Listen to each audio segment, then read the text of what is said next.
స్వామి వివేకానంద. ఇతను ఒక over rated. Indians ఇతన్ని మరీ ఎక్కువగా గొప్పని చేశారు. అతనికి లేని గొప్పతనాన్ని ఆపాదించారు. చివరికి అతన్ని ఫిలాసఫర్ని చేశారు. కానీ అతను ఫిలాసఫర్ కాదు. అతను ఒక అద్భుతమైన ఆరేటర్, గొప్ప రెటోరిక్, చరిస్మాటిక్ అండ్ ఒక ఎమోషనల్ గొంతు కలిగిన వాడు. బట్ ఫిలాసఫర్ మాత్రం కాదు. అందుకే అతని మాటలు ప్రాక్టికల్ లైఫ్లో ఇంప్లిమెంట్ కావు. డీప్గా చూస్తే వేడివేడి కాఫీకి అతని మాటలకి పెద్ద తేడా ఉండదు. సో మొదట ఆయన ఎందుకు గొప్పవాడో చెప్తాను. ఆ తర్వాత అతను ఎందుకు పూర్తి స్థాయి ఫిలాసఫర్ కాదో చెప్తాను. ఇక లాస్ట్కి ఇండియన్స్ అతనికి ఇప్పటికీ ఓవర్ హైప్ ఎందుకు ఇస్తున్నారో చెప్తాను. మొదటిగా వివేకానందని అర్థం చేసుకోవాలంటే బ్రిటిష్ కాలాన్ని అర్థం చేసుకోవాలి. అప్పుడే మనకి ఈ టాపిక్ క్లియర్గా అర్థమవుతుంది. ఒక్కసారి 1893 నాటి ఇండియాని ఊహించుకో. అప్పుడు బ్రిటిష్ పాలన.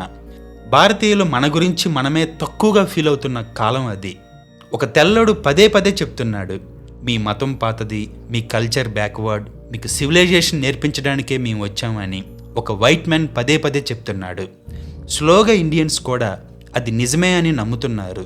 మన మీద మనకే కాన్ఫిడెన్స్ పోతుంది. తిరిగి ఆ కాన్ఫిడెన్స్ని ఇండియన్స్లో నింపడానికి వచ్చినోడే స్వామి వివేకానంద. ఈ యంగ్ మాంక్ ఇండియా మొత్తం ట్రావెల్ చేశాడు. విలేజెస్లో పావర్టీ ఉంది. ఎడ్యుకేటెడ్ ఇండియన్స్లో ఇన్ఫీరియారిటీ కాంప్లెక్స్ చూశాడు. టెంపుల్స్లో స్పిరిచువల్ డివోషన్ ఉంది. కానీ సొసైటీలో సెల్ఫ్ కాన్ఫిడెన్స్ లేదు. అతనికి ఒక ప్యాటర్న్ కనిపించింది. ప్రజలు మానసికంగా ఓడిపోయారు. వాళ్ళు తమని తాము చిన్నవాళ్ళుగా చూడడం మొదలుపెట్టారు. అప్పుడు వివేకానంద ఒక రాడికల్ సైకలాజికల్ మూవ్ చేశాడు. ఆ బ్రౌన్ మ్యాన్ చికాగో వెళ్ళి ఆ స్టేజ్పై భారతదేశం గొప్పతనం చెప్పాడు. We are not inferior, our civilization has something to teach the world అన్నాడు. దాంతో వెస్టర్న్ ఆడియన్స్ నుండి అప్లాజ్ పొందాడు. ఆ వెస్టర్న్ ఆడియన్స్ అప్లాజ్ ఇండియన్స్కి ఒక మాయరోగాన్ని ఇచ్చింది. ఆ మాయరోగమే వ్యాలిడేషన్. దాంతో చూసావా, మన కల్చర్ గ్రేట్ అని వాళ్ళే ఒప్పుకున్నారు అనే రిలీఫ్ ఇచ్చింది. కానీ ఒకటి గమనించు, ఇక్కడ వివేకానంద గ్రేట్నెస్కి ప్రూఫ్ వెస్టర్న్ పీపుల్ నుండి వచ్చిన అప్లాజ్. ఇక్కడ మనలో ఉన్న మూర్ఖత్వం ఏంటంటే మన కల్చర్ గొప్పదని మనం నిర్ణయించుకోవడం లేదు. ఎవడో పక్కోడు అప్రిషియేట్ చేశారు కాబట్టి మనం గొప్పగా ఫీల్ అవుతున్నాం. ఇది వలసవాద హ్యాంగ్ ఓవర్కి పర్ఫెక్ట్ ఎగ్జాంపుల్. సో ఇక పాయింట్కి వస్తే, ఇండియన్స్కి తమ తరఫున, తమ కల్చర్ తరఫున, తమ మతం తరఫున మాట్లాడే ఒక పర్సన్ కనిపించాడు. వివేకానంద మాటలు వినడానికి జనాలు సిద్ధంగా ఉన్నారు. సో అప్పుడు బ్రిటిషర్స్ ఇండియన్స్ని మీరు వీక్, మీరు ఇన్క్యాపబుల్, మీరు సివిలైజ్డ్ కాదు, సో అందుకే మేము మిమ్మల్ని పాలిస్తున్నామని పదే పదే మన బ్రెయిన్లో కుక్కారు. కానీ ఇక్కడ వివేకానంద స్పీచ్లో పదే పదే వినిపించే మాటలు, మీరు వీక్ కాదు, సమస్త విశ్వం మీలోనే ఉంది, మీరు డివైన్ పొటెన్షియల్ ఉన్న beings, so strength is life, weakness is death అనే పవర్ఫుల్ మాటలు బ్రిటిషర్స్ మాటలకి కౌంటర్గా నిలిచాయి. వివేకానంద మాటలు ఇండియన్స్కి ఒక డిగ్నిటీ ఇచ్చాయి. ఇక్కడ వరకు అంతా బాగానే ఉంది. బట్ ఇక్కడే వివేకానందని ఫిలాసఫర్ని చేశారు. లేని గొప్పతనాన్ని ఆపాదించారు. లేని గొప్పతనాన్ని ఆపాదిస్తే ఉన్న గొప్పతనం కూడా పోతుంది. సో ఇక మెయిన్ టాపిక్కి వస్తే, అసలు ఫిలాసఫీ అంటే ఏంటి? ఒక ఫిలాసఫర్ చేసే పని ఏంటి?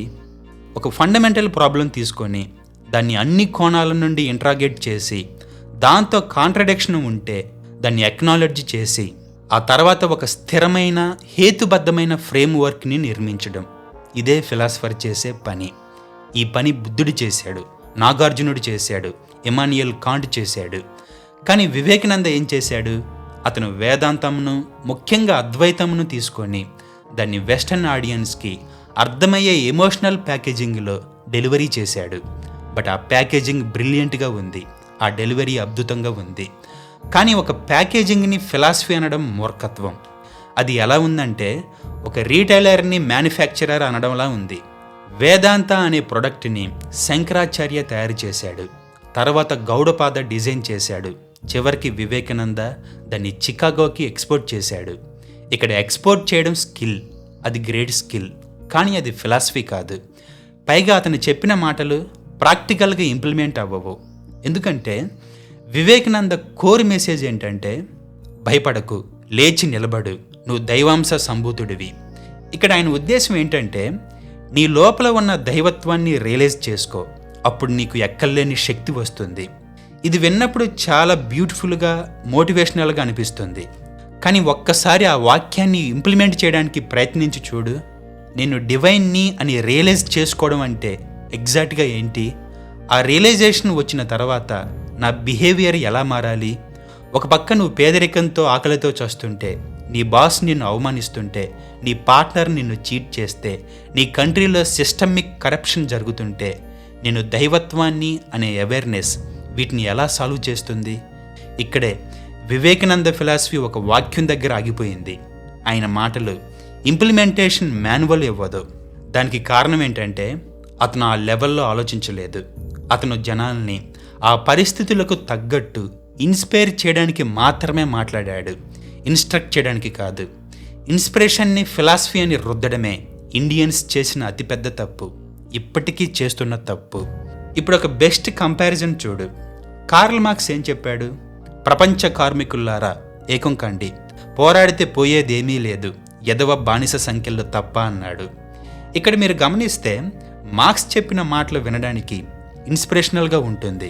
కానీ ఆ మాటల వెనక క్యాపిటల్ అనే ఒక 1000 పేజీల ఎకనామిక్ అనాలిసిస్ ఉంది. ఆ బుక్ రాయడానికి దాదాపు 20 years తీసుకున్నాడు. అంటే తన జీవితాన్నే పణంగా పెట్టాడు. అలియనేషన్ గురించి, సర్ప్లస్ వాల్యూ గురించి, హిస్టారికల్ మెటీరియలిజం గురించి అతని దగ్గర సిస్టమాటిక్ ఆర్గ్యుమెంట్ ఉంది. అందుకే మార్క్స్ని ఫిలాసఫర్ అంటాం. కానీ కమ్యూనిజం ఇప్పుడు అవుట్డేటెడ్. అది ఇక్కడ టాపిక్ కాదు, టాపిక్ ఫిలాసఫీ గురించి. సో మార్క్స్ దగ్గర ఉన్న ఆ డెప్త్ వివేకానంద దగ్గర లేదు.